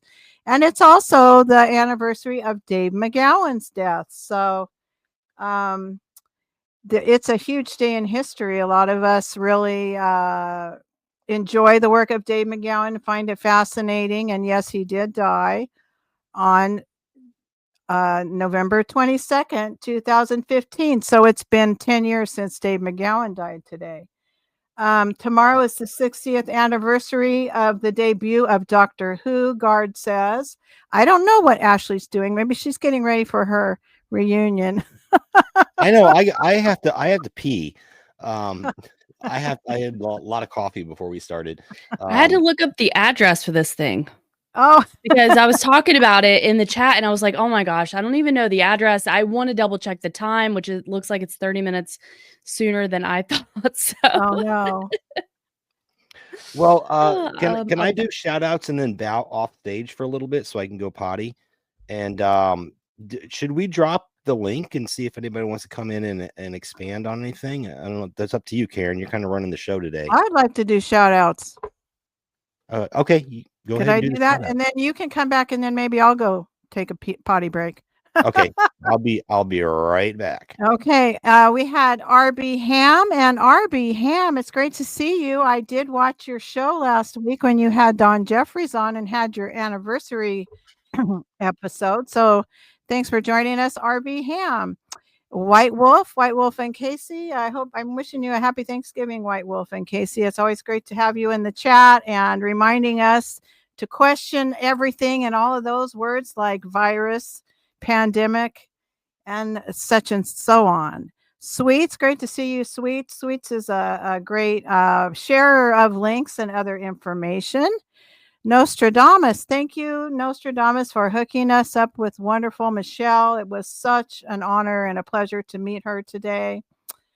I see Providence Winds there, and I'd like to say happy birthday, Providence Winds. I hope you shoot a great round of golf. Very happy birthday. I had a boyfriend for a few years who was a professional golfer, and I can read a green like nobody's business. I don't know how I learned that, but I have an innate skill of reading greens very well. Very good. It's a good skill to have. Yeah, I don't know where it came from, but I've got it.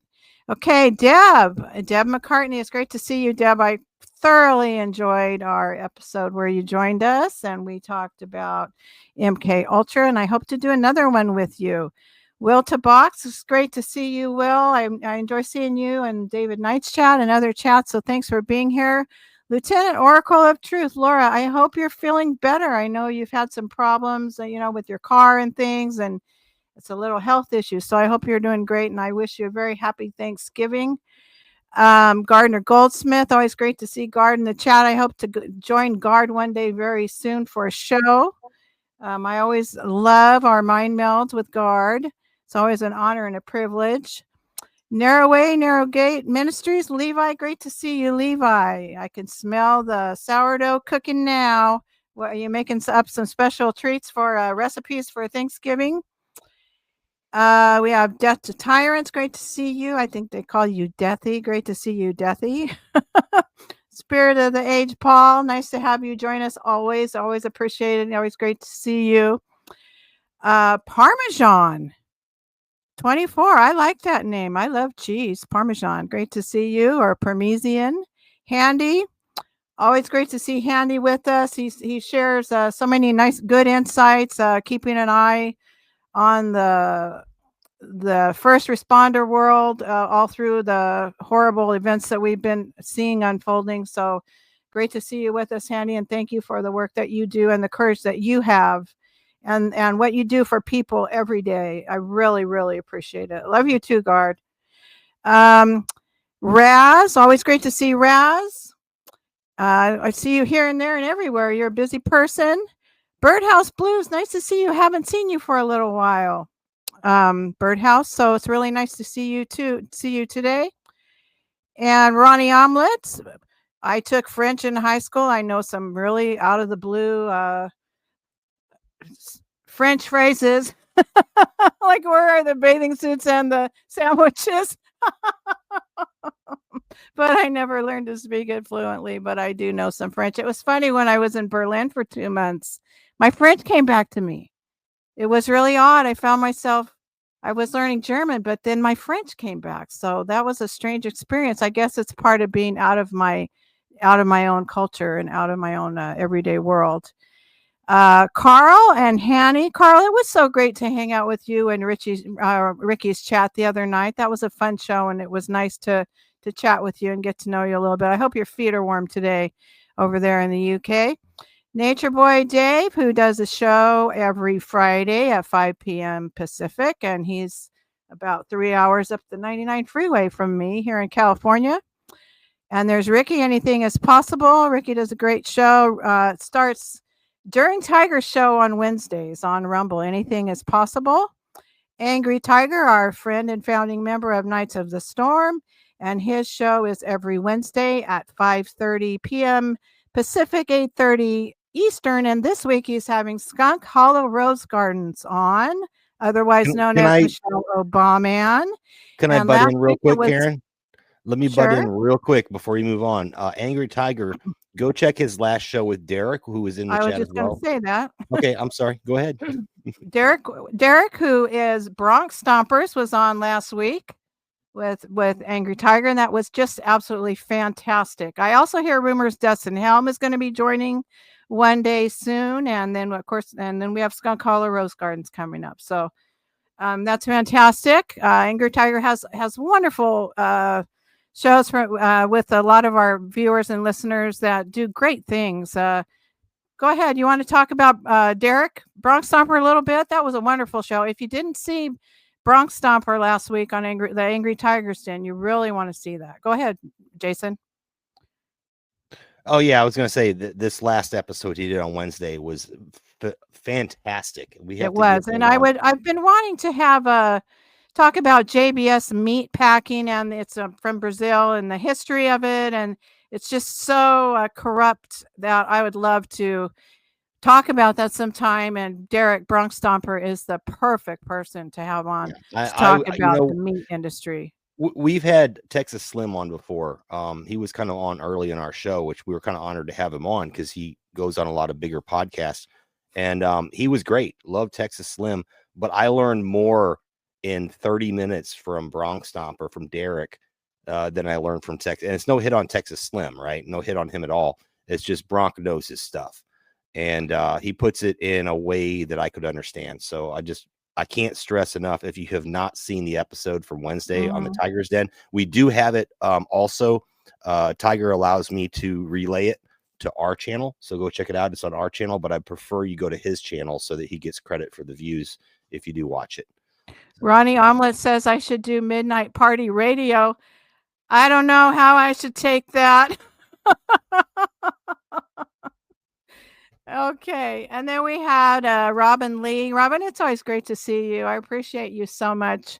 She's a loyal fan of Dawn Jeffries, and she messages me sometimes. So she works on the weekends usually doing catering, I do believe, which she says she thoroughly loves. So it's great to see you live, Robin.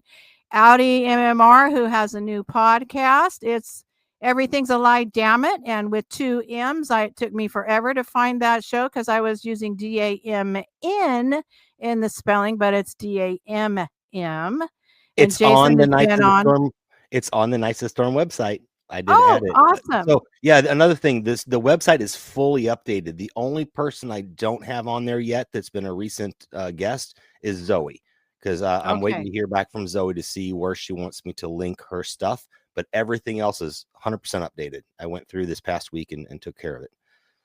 And Bronx Stomper says we only scratched the surface. I know you did. But that's healthy soil. You scratched the surface up there. Dustin Helm, our friend Dustin Helm, who it's always great to see Dustin. And I think he'll be on with Angry Tiger fairly soon. Or at least I hear the rumors. That would be pretty cool if he was. Do Not Obey. Great to see you. Do Not Obey. And my friend Geese Busters. I had the opportunity and the pleasure of talking to Geese Busters on the phone this week. That was a great conversation, Geese Busters. And I'm sending my love and support to you and your family. A dingo ate my baby, me baby. And I took me a long time, but I can read that name now. Great to see you. A dingo ate my baby. Providence Wins. Yes, happy birthday, Providence Wins. We already covered that. And end CKMFZW. I'm not sure what that ends. It well, first of all, his name may be a little controversial and it's very long. So that's my I saw abbreviation. I saw that. Okay. Okay. All right. Thanks for joining us today.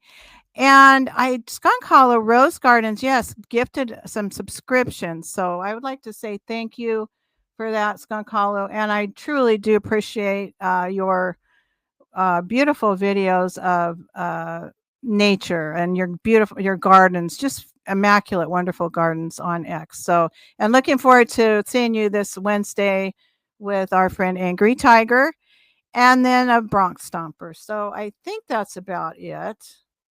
I know I took a long time, but I haven't been able to do shout outs in a while, and I really do enjoy it. And I'm so grateful for the interaction with each and every one of you here. I'm so grateful to know you and to be able to spend some time with you. Agreed, and we're coming up on Thanksgiving, so it's good to give thanks for our friends in this community and people that come out. They teach us a lot of things. It's a great conversation. It's a lot of fun. So it's good. It's the best chat. And Levi says Sprouts is opening up in his neck of the woods in Bernie, Texas. And I love Sprouts. That's where I get my raw milk and raw kefir, raw butter, raw cheese. I hope Sprouts is a great grocery store, and it's, everybody badmouths California, and there are definitely some drawbacks here, but we do have raw milk and raw milk products in our grocery store. So I'm glad you're getting Sprouts there. We have that stuff here, but it's just a long journey. All we have is Walmart and then Aldi. We've had an Aldi for about a year now. And, I've learned about Aldi where they don't label the GMO because they're a packaging place. They're not a producer of stuff. So if they get it from Oconus, outside the US and then just package it, they don't necessarily have to label GMO and stuff like that. Mm-hmm. So I found out that was actually a show that we did with Tiger, and I was doing some research and I was pulling labels off of canned goods and stuff. And I was like, what's going on here? And found out the hard way. So that's one of my other topics in the grocery stores is pulling out a can and saying, oh, gee, did you notice this non-GMO label? Just talking to somebody in there. I'm not really sure what that means. And so then I explain labels to people. I'm very odd. Yeah, it's not what do they call it now? It's not genetically modified. It's, I forget, the bioengineered. That's the word. Well, there's bioengineered and then there's genetically modified. Yeah. And they in the list of ingredients, I've noticed, and this is a trend that they did when they moved and started using the word bioengineered instead of modified, whatever they were using before. They move it away from the ingredients list to like an obscure corner of the label. So if you're going down through the ingredients, you don't see it. You have to literally look for it elsewhere on the label. You're right. It's very, very deceptive. So, and I don't know. Tiger was talking a couple weeks ago on one of his shows. He said sometimes we're going to have, at some point, we're going to have to make a compromise. Are you going to have to eat a can of SpaghettiOs to survive? Yes, but we can do as much as we can to try to avoid it. And I agree with him on that. Mm-hmm. We can't be completely sanitized from everything, but we could do our best. I have this debate with my husband all the time. He says, organic isn't really organic. I say, that may very well be, but I have to do my very best, put my best effort into avoiding the toxins. And yes, if it's something is certified organic, there is an expensive process that the growers and packers, et cetera, have to go through to gain that certification. So it does mean something, and it has been, there is fraud. The standards have been watered down, but it does mean something to be and I'll caveat that, Karen, because you are right. There is a high standard, and maybe it's not a perfect standard, but it is a very high standard. And I have a perfect story that I actually reported on this before. The Air Force Base in Colorado Springs, right? They had leached in all this this foam that they practiced putting out airplane fires on the runway or whatever, and they had a gather pit where they kept this foam. Well, it seeped into the groundwater and poisoned Security Wide Field area, which is somewhat between, it's like Colorado Springs, but Fountain. It's kind of like the middle area there, but it poisoned the water there with PLAs. And it was so serious that there was an organic farm that grew organic food, and they could not sell their food as organic food just because the water may or may not have had PLAs in it. So they ended up losing hundreds of thousands of dollars because they had to sell their stuff as food stock for like cattle up in the high plains. And yeah, they couldn't sell it as organic food. So, and they lost tons and tons of money. I know there was a lawsuit going on. I don't know if they won it or not, but they literally could not sell it as organic, even though they went through all the steps. There was just a slight possibility that maybe the water had PLAs in it. So, well, I think that's good. People gripe about the EPA, and I know there are issues. There shouldn't be these regulatory agencies, etc. But in the current climate, in the world that we live in, I think it's important to do the testing and be aware of things that are in our food. And if anybody, I would like to say, Ashley was on America Unplugged today, and that was such an awesome score. I am so jealous. I will openly admit I am so jealous. I would love to be able to be on a show with Dawn and Tony and talk JFK. I've been into that for a long time, but I don't feel like I'm an expert, so I generally remain quiet about it. But as people know, I've been a dark journalist. That's where I cut my chat room teeth as dark journalist. And JFK is one of the main topics that dark journalists has covered for many years. And I also watch America's Untold Stories, and they do a lot on JFK and all those connections. So I would love to have Don Jeffries or Tony on the show on Knights of the Storm, and we could talk about that. I would just be thrilled to be able to do that. We can make that happen, Karen. All three of them have been on the show at one point. Maybe we can do an America Unplugged edition, and you can host it. How's that sound? Maybe after the new year. Great to me. I would love that. Yeah, I told Don I would love to talk about that with him and Billy too. So yeah, I would love to do that. And then of course I love Dave McGowan's work also. As far as it went, I think it's really important that people like what's his name? The UK guy who wrote Musical Truth 1, 2, and 3. I can't think of. It's killing me. Mark Devlin. He does give credit to Dave McGowan, and I think that it's really important that he continues to do that. And also, Sheep Farm does a lot of playing off of Dave McGowan's work. They've done some super deep dives into a lot of the connections that McGowan put together. So if you're ever looking for a new podcast that has some great deep dives and into bloodlines and families and the Tavistock Institute and how that all ties in with Operation Paperclip and the cultural engineering that we're seeing going on, social engineering, Sheep Farm, which is two blokes from the UK, do great episodes on that. So that's another show maybe people aren't familiar with. Ashley, you've been quiet over there for a minute. I've been over here just chatting it up with the chat. Yeah. So, yes, I was really thrilled to be able to be on today and have that conversation with Dawn. And I think, especially because of the importance of today, 11/22, we talked about that. And so it's the 62nd anniversary of the assassination of JFK. And one of the things that we did discuss was the fact that this has had repercussions for many, many, many, many years. I think that depending on how you look at parapolitics and our history and re-educating yourself on what we were not talked to or what we were not educated on in a traditional school setting, some people look at these events as sort of isolated instead of part of a domino effect, a ripple effect, part of the web that we still see today. So this had a lot of consequences to this day. And I do also say that anytime you doubt that an episode is or that an event is still important to this day, look at how much information you're allowed to see about it. And I was talking to Wheezy about this the other day, and he said that there's still classified documents from the Lincoln assassination.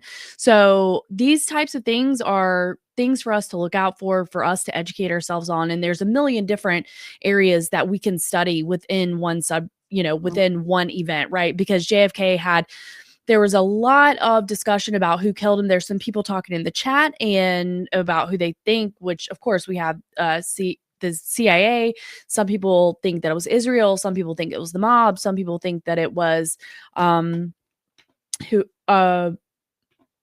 whoever took over as president. I just had it. LBJ, Lyndon LBJ, Baines Johnson.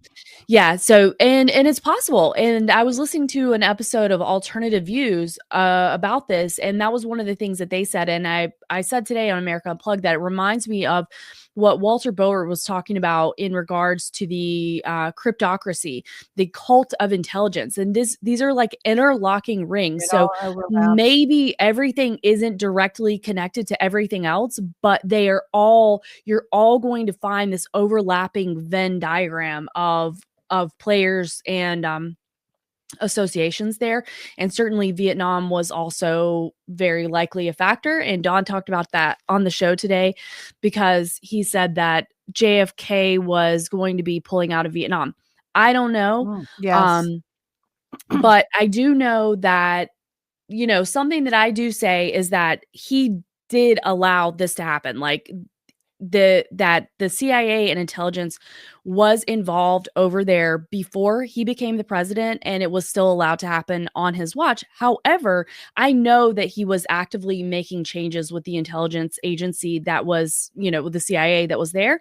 And I did say this earlier that happened in early November in 1963, and then by the end of the month he was dead. So there's probably a lot of different factors and a lot of players that had a vested interest in eliminating him.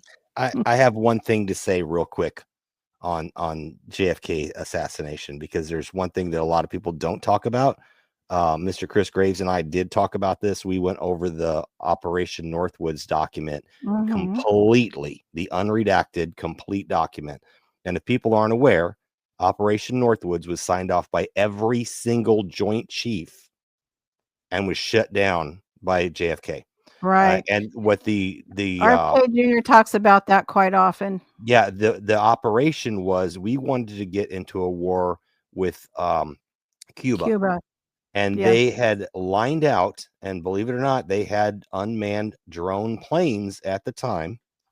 They talked about either notionally or actually killing Americans and or Cubans, dropping fake plane parts to make it look like Cuba had hit one of our commercial airliners in order to spawn a war. And it is spelled out. So it's not redacted. You can read it for yourself. This is false flag and 9/11? Exactly. So USS Liberty. That's exactly what I'm saying. And JFK shut that stuff down and was killed not long after. And I think he even fired some of those Joint Chiefs as well. Yes.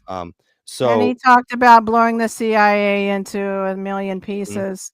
I always tie all of this back into Operation Paperclip. I think that's a key to so much of our history that we fairly well overlook. Operation Paperclip. And all of the connections going forward, the OSS, which started this, and then went on to be the CIA, and then RFK Jr. being at war with the CIA. And Whitney Webb talks about in her books, One Nation Under Blackmail, which is a 2-volume set, very dense, but worth reading.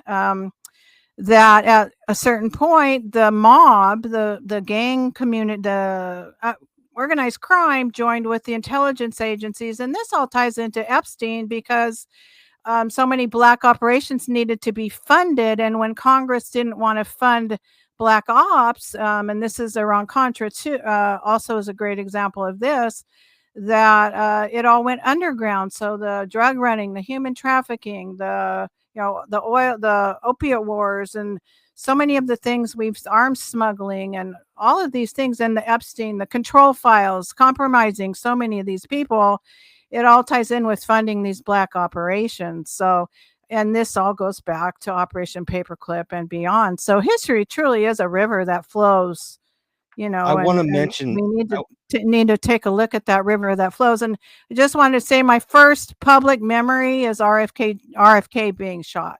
It's the first memory I have of public events. Was walking home from second grade wondering if RFK Jr. lived.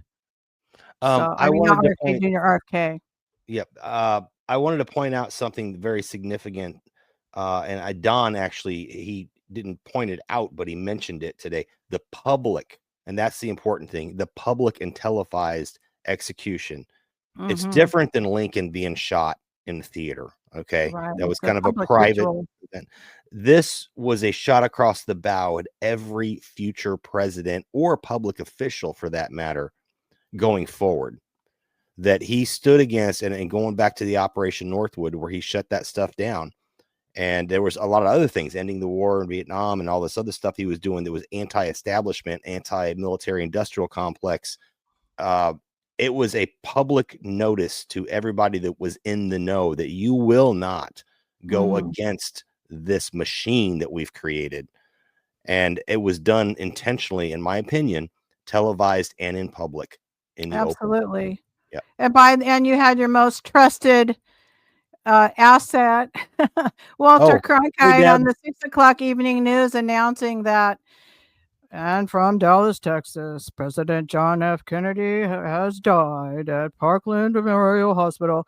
And, you know, all of those doctors, that whole surgical department, ER department from Parkland Hospital, many, many people died and were threatened. And the whole department from Parkland Hospital picked up and moved to the Pacific Northwest, to the Seattle area, and went to work in a hospital where Juliet Engel, who is, Deb and I have been reading her book and watching a lot of her interviews. She's an MK Ultra survivor.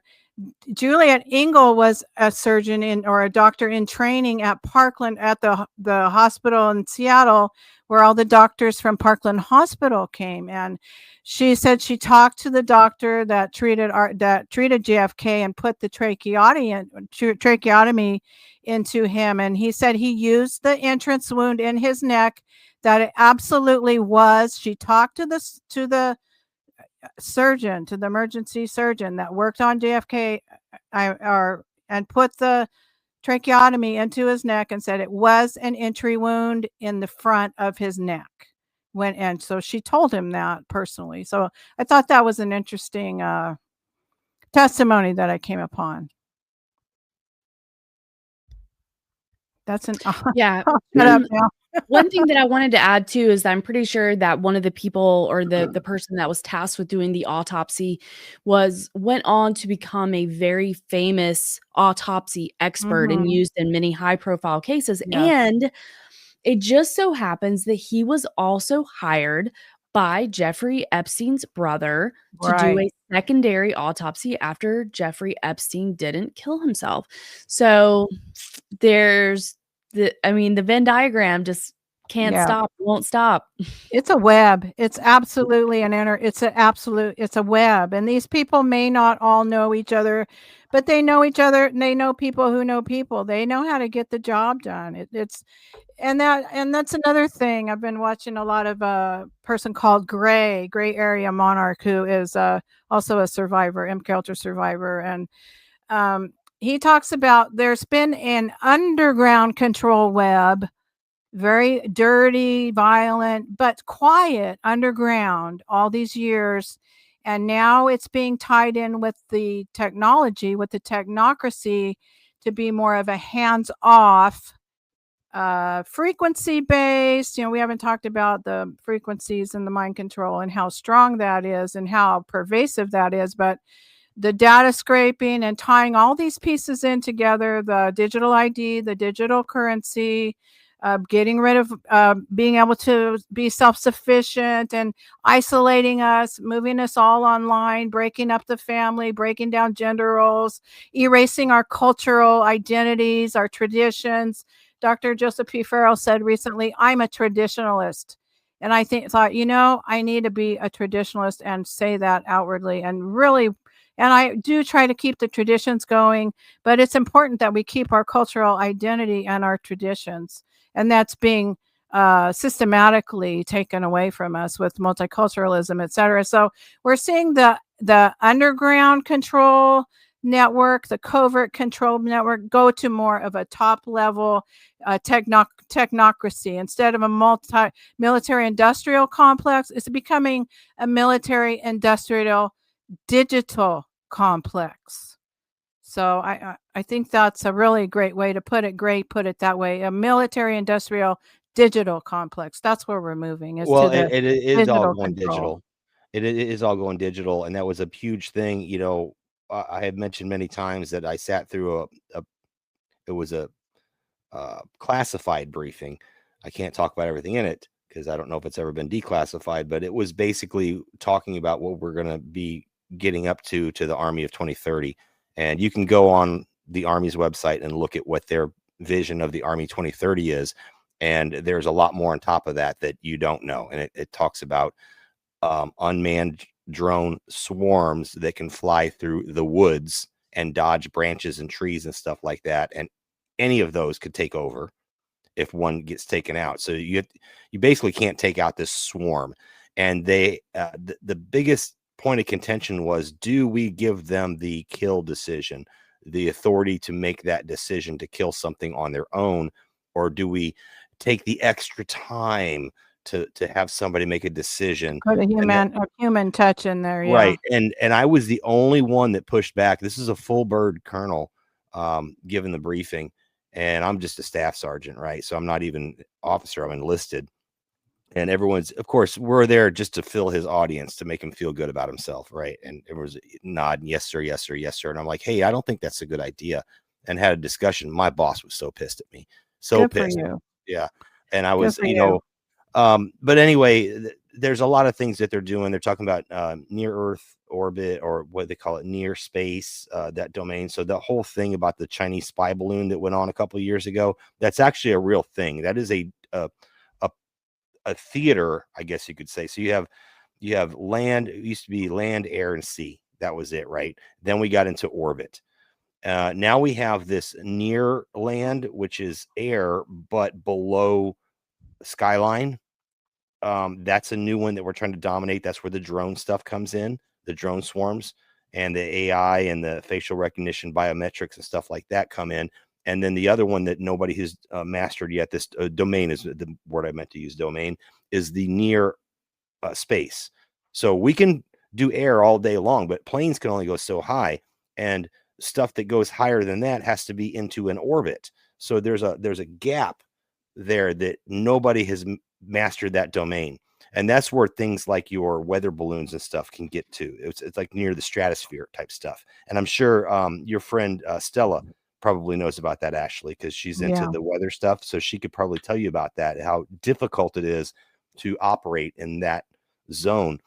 But those are the two biggest things that the Army of 2030 is looking at. They're also looking at robotics and suits for people to wear, things like that. But the biggest two takeaways I got was that near, I forget the name that they called that domain, but it's not on the ground and it's not in the sky. It is in the woods, in the urban environments, inside buildings, and operating as a drone swarm, using facial recognition biometrics to identify targets and identify threats. Maybe this person over here. And that was something that I really got upset with this colonel, as he said, yeah, well, a kid holding a broom might be mistaken for a soldier with an AK-47.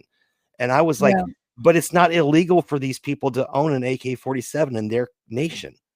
Why would we identify that electronically as a target? And I immediately, my spidey senses went off and said, well, that's going to come home. What if I'm out hunting with an AR-15 and it says, oh, he doesn't have a Ruger 1022 hunting rifle, he has an AR-15. Well, an AR-15 also comes in a 22.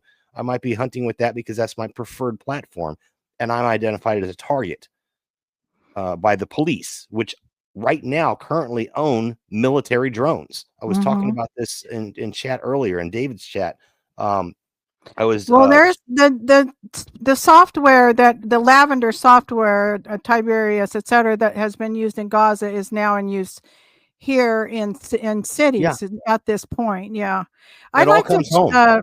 Yeah, it does. It absolutely does. And Catherine Austin Fitz says Gaza is a method, and that that all these things will eventually be used on us. And there are people that worked with MK Ultra that were survivors that also say that same thing, that all those experiments that were done on them, it's all at some point going to be implemented on us. And I think that we're pretty far along in that process. I also wanted to welcome Miss Co Jones, Mark Young, Doc Spoiler. Great to see you, Doc. And Foggy, or AKA Hiker. And Skunk Hollow had a great comment. This show gives his mind wings. Thank you. I did want to say Mark Young. Go check out Mark Young's music. He is on our friends page on the website. He has President Pretender, I believe is the name of the song, one of his latest ones. Go check that out. We have used Mark's music in the past for our intro. And Doc Spoiler will be joining us in like 2 weeks, I think, Ashley. Going to be a guest on the show. So it'll be good to see him. Yes, indeed. Coming up. Yeah, but that's all I have. I know I rambled a lot, Karen. You know what? I'm sorry.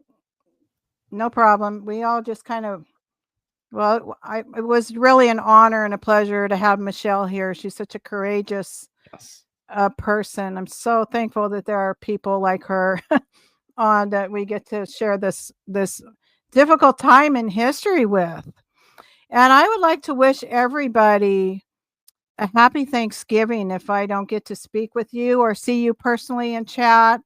I hope that you do get to enjoy doing some things, that spend some time you love with the people you love, as Angry Tiger always says, and remind you not to lose that love in your heart, that light in your heart, because that is our true strength. That's where we get our connection with each other, our connection with God and with nature and with all of the great blessings is from the heart. So don't let them wear down your heart. This is a battle we're in it's a battle for the human heart. It's a battle to break our hearts and break our spirits. So count your blessings, and thank you for sharing time with us today. And let's continue to fight the good fight. Ashley. Yes, thanks everybody for being here today. It's always a lot of fun seeing y'all, chatting with y'all. I really appreciate it.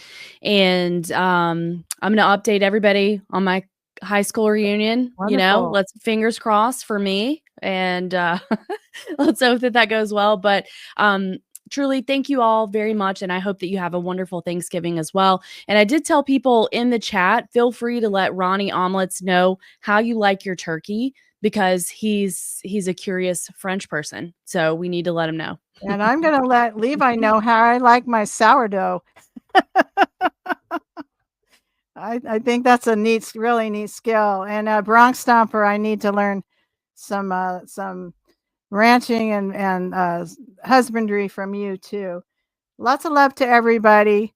Remember to keep your sword sharpened and your armor tight, and let your light shine. Jason.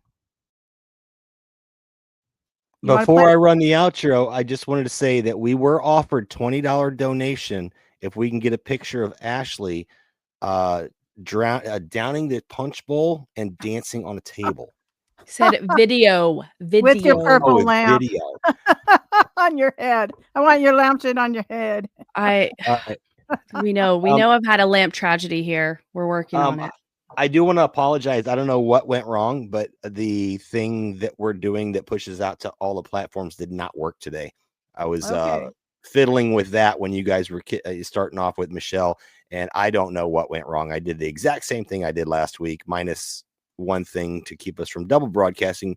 Somehow we double broadcasted on Rumble, but did not go anywhere else. So I apologize for that. I will do it as a rebroadcast just to those platforms. So that it will be there, because I know some people want to download and make clips, which we appreciate that. Like and share, subscribe, etc., as Ashley always tells me. But I will get it out. Odyssey, I think, is the one that's the easiest to download the show from. So I'm going to go ahead and do that today at some point to rebroadcast it over those All right. platforms. And love the old classic intro, and happy Thanksgiving, everybody. Love to everybody.